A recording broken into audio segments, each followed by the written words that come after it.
all that are watching this channel. We really appreciate you, the new subscribers, the returning subscribers, and those that comment down below and like our videos. We really appreciate you. Merry Christmas once again, and a very prosperous 2025. So, welcome back to this channel where we actually spread love and positive vibes. And I've already welcomed you once again. I just wanted to go through the intro once again, and therefore, karibuni sana. In this Christmas day, we have arranged you a lot of content about the Lord we all love.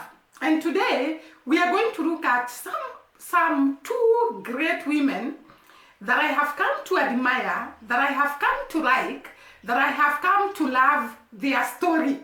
So I'm going to narrate their story, and I know you're going to like it. These two ladies were not born in Jamaica. And there are so many people that call Jamaica home, but they were not born in Jamaica. Many people have actually fallen in love with Jamaica, and they have made Jamaica their home, and yet they were not born there. But this two ladies' story is intriguing, and that is why I thought I can bring it to you. You see the power of love, the power of liking somewhere and making somewhere home where you are not born. And therefore, I'm going to start with the first lady. This woman was born in Cuba, and she grew up in Cuba.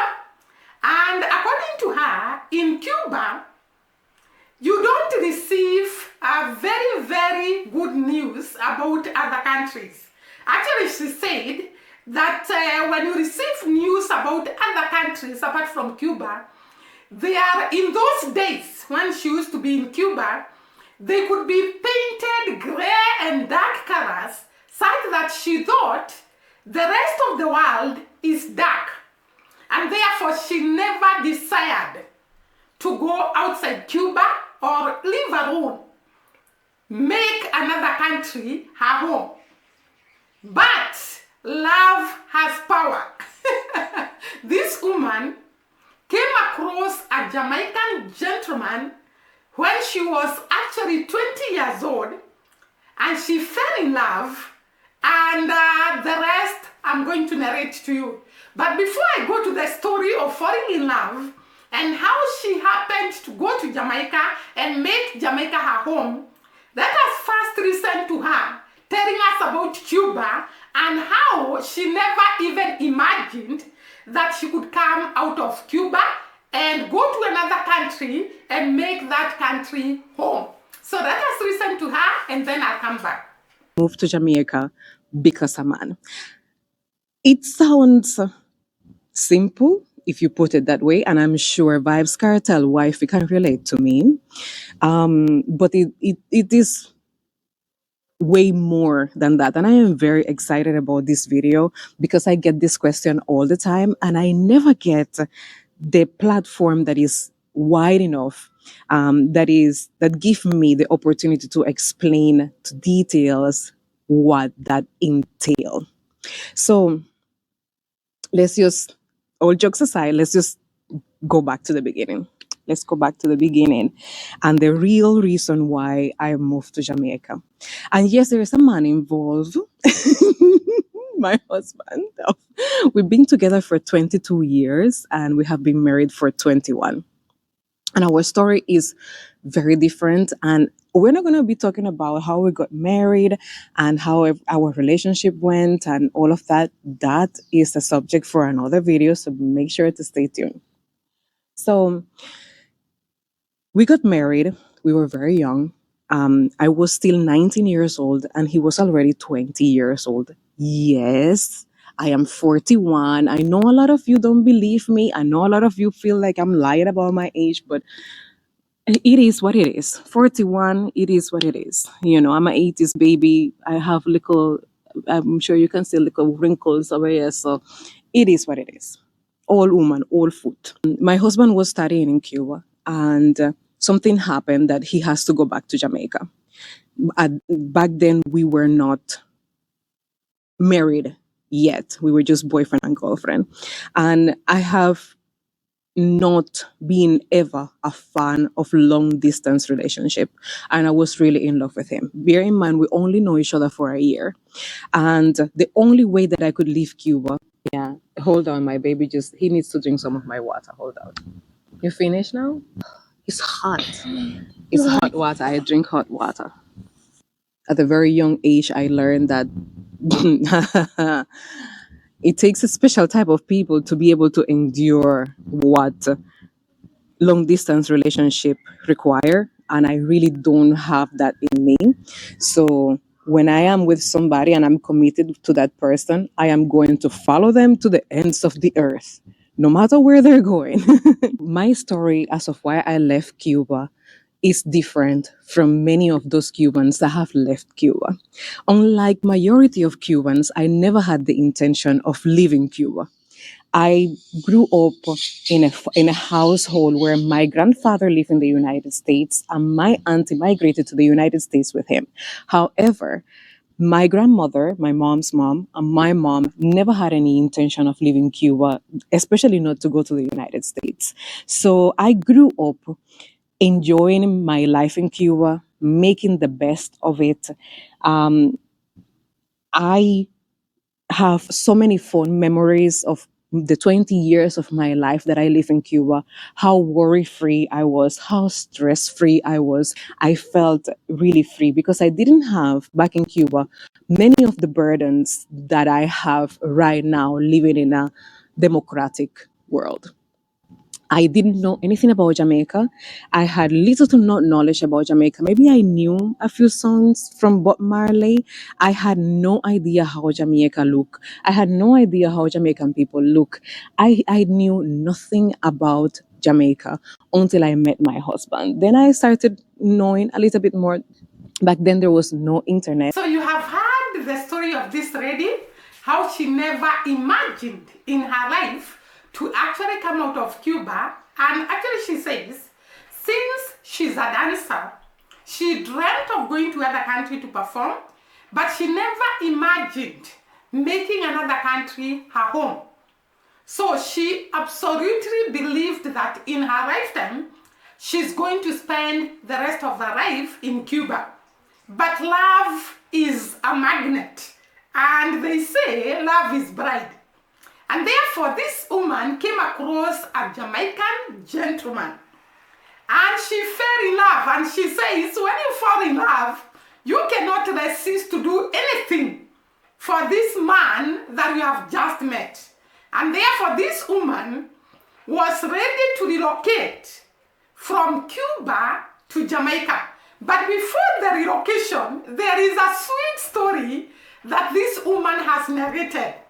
The way of communication between her and the fiancé. And she says that she either received a phone call through a public, is it a public telephone booth? Or she would receive a what? Is it a telegram? Through a public mail. And therefore, there was no secrecy in whatever they were communicating with the fiancé.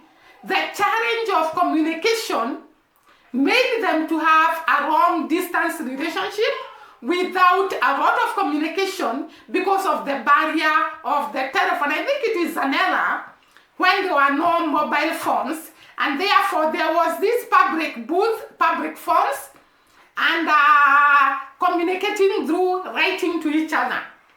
And sometimes she would line up on the booth, and unfortunately, she could not get a chance to speak to that gentleman because there is a long queue of people waiting to speak through the same phone. And I remember, guys, the era of these public phones, whereby there were no mobile phones and you could only communicate through the public phone. And you had to make long queues. I think in those days I was in school, and you had to make long queues to communicate with your parent through the public booth. I can't remember very well, but I think I was in school. And therefore, this woman reminded me about those days that we used to communicate through letters, or you communicate through public phones. And therefore, she had a rough time to actually communicate with the fiancé, and in the long run, she made a decision to come to Jamaica, or rather to relocate to Jamaica. So love made her to make a decision to relocate to Jamaica without a lot of preempting. That has reason to her story, and then I'll come back. Intentions of migrating to another country. But along came the Jamaican man that took my heart and just tie it up. And he was leaving, he had to leave to Jamaica, and I had to make that decision. It was I didn't have to put much thought into it.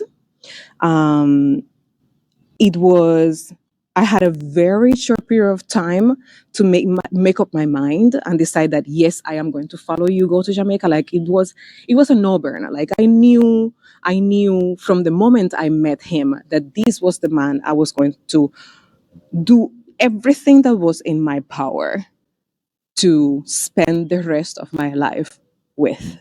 And let me tell you, it is a journey that I would love to share with you on what it takes to maintain a 22 years relationship, a relationship that started when we were barely kids, a relationship that stood the challenge of different languages, different cultures, different backgrounds, different ambitions, and different goals in life. But yet we're still here. 22 years later, 3 children later, and them over there somewhere. three boys later, we are still here. I would love to share that journey with you. Anyways, so going back to Cuba now, he said, if you want to have a relationship, we have to relate. You can this and me over here. And bear in mind, I didn't even have a phone in my house. I will have to go to the public phone in the community. You know them phone that I go and sit down and wait for his call. The most thing that he could do is send an email to the community computer in the internet cafe, and then somebody will get me the email to say, hey, your man sent you an email saying I call you, at this time. So I will go and sit there. And some of the time I won't even get the call, because if somebody else is on the phone, there was not even a waiting beep, beep, beep, beep to say, hey, somebody is calling. So somebody will come in and stay 1 whole hour on the phone, and he will be in Jamaica. Like when he went to Jamaica for holidays, he will be in Jamaica calling me, and I won't be able to talk to him because there is somebody sitting on the phone, holding up the phone, and I won't get the call. And then it's just to go to my yard, go sit down and wait for another email. So this is how my summer before we got married went. Me thinking, okay, this is going to be a very challenging long distance relationship. He was a student, he was young, he didn't have the finances back then, he didn't have anything. I had money because I was already working. I had a little money saved and so on, but it wasn't up to the extent where I could say, oh, I can travel freely, because that was not the case in Cuba. And that is one of the reasons why we had to get married. For me to be able to leave Cuba, we had to get married. When he presented this to me, if we want to stay in a relationship, we have to relate and you have to come with me. It was a no-brainer. I was like, yes, we have to do this. And we had to go through hell and come back to get married. And as I said, that is another story. We finally got married. I finally got all the permits and permissions and release forms that I had to get from the Cuban government to be able to fly to Jamaica. So just turned 20 years old.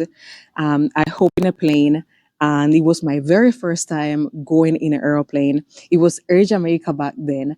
Everything was in English, and I was terrified because I said, Lord Jesus, if anything is to happen in this plane here, I don't know what to do, because me didn't understand a word of what these people they must say about safety and this and that. And vest and whatever it is. We landed in Montego Bay, and then from Montego Bay we took off right away going to Kingston. I landed in Kingston. I'm sure you loved the story. It is so intriguing. It's so inspiring that you can actually change from one location to the other when you fall in love. And not even love. You can fall in love with the country, because this woman, she says that for the rest 21 years, she has not gone to Cuba. And she says that the people that live in Cuba now are people that were older than her, because all the people who are her age mate have already moved and gone to other countries. And she says that she communicates to the relatives through the phone. So for the last 21 years, this woman has never gone to Cuba. Love is strong. And I think she also fell in love with Jamaica. The kind of treatment she got in Jamaica, the kind of love she got from Jamaica, the kind of climate, the kind of relationships that she had in Jamaica. Because she says when she moved to Jamaica, she first went to Montego Bay, where the airplane landed, and then she went to Kingston. And therefore I think she made Kingston her home. And from that time henceforth, they have lived with this man she met in Cuba for the last 21 years, because it says the man is now 41, and they met, I think, when he was 20, if I'm not wrong. So for the last 21 years, they have lived. She has never turned back. Can you imagine the power that can make you not to remember your country? The power that can make you to completely forget the people you are brought up with. So this woman had a lot of love in Jamaica. She was so comfortable in Jamaica, because if you're not comfortable somewhere, of course you're going to remember home. And she says that she has not missed home. Very rarely that she has missed her home. Meaning that the atmosphere she found in Jamaica made her so comfortable that she did not remember about Cuba. She completely erased the memory of Cuba and made new memories in Jamaica. Can you imagine how Jamaica can transform people?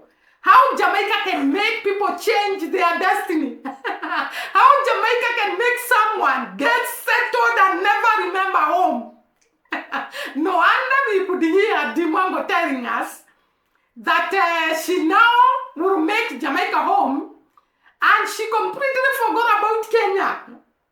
That is how the love of the people you find, the atmosphere you find in a nation, the conducive atmosphere you find in a nation can make you settle and completely forget about your home.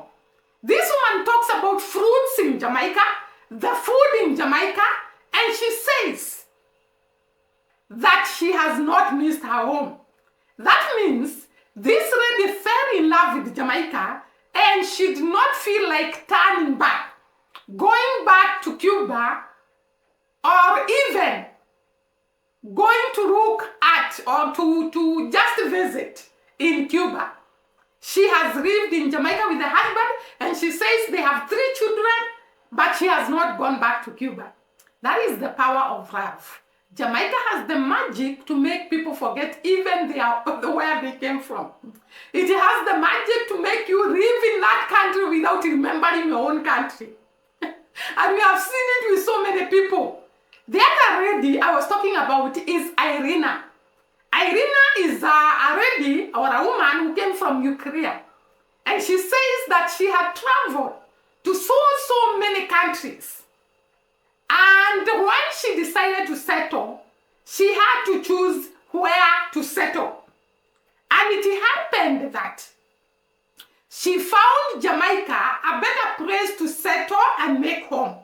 And therefore she made Jamaica home for the last more than 10 years now. And she says that Jamaica has a lot of advantages that she loves about more than her home in Ukraine. just like this woman talks about Cuba. And therefore, she talks about the point, or rather the facts, that made her to love and settle in Jamaica, and the points that make her to love Jamaica more than her own home in Ukraine. She talks about relationships in Jamaica, the people, the communal factor of Jamaica, the ability to keep that community and family together. She also talked about the kind of food the Jamaican eats, which is very, very healthy together with water, and therefore Jamaicans don't get most of the diseases that are got in other regions. She also talks about fashion in Jamaica, and she says that Jamaicans wear bright colors, and that is why we don't have very many suicidal cases in Jamaica than other nations like Ukraine. She has talked about the goodness of Jamaica and remittance. And that is why I'm saying Jamaica has the ability to pull people to itself. Maybe you can listen to Irina before I conclude the video. Health, and that included the risk of getting sick in the first place and the risk of not being able to get a proper treatment in case you do get sick. People might think here, well, Canada or the United States have a fantastic health systems, which is true if you're a citizen of these countries or if you spend a lot of money on your health insurance.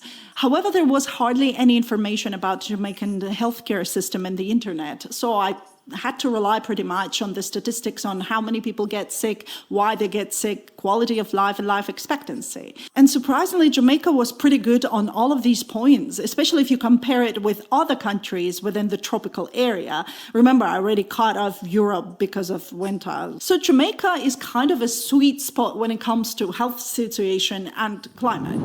The next criteria was people.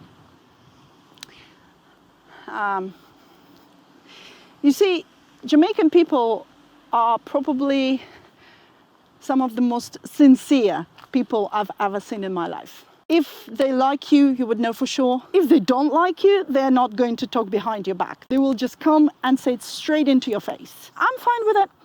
It's all right. Fair enough. I take it.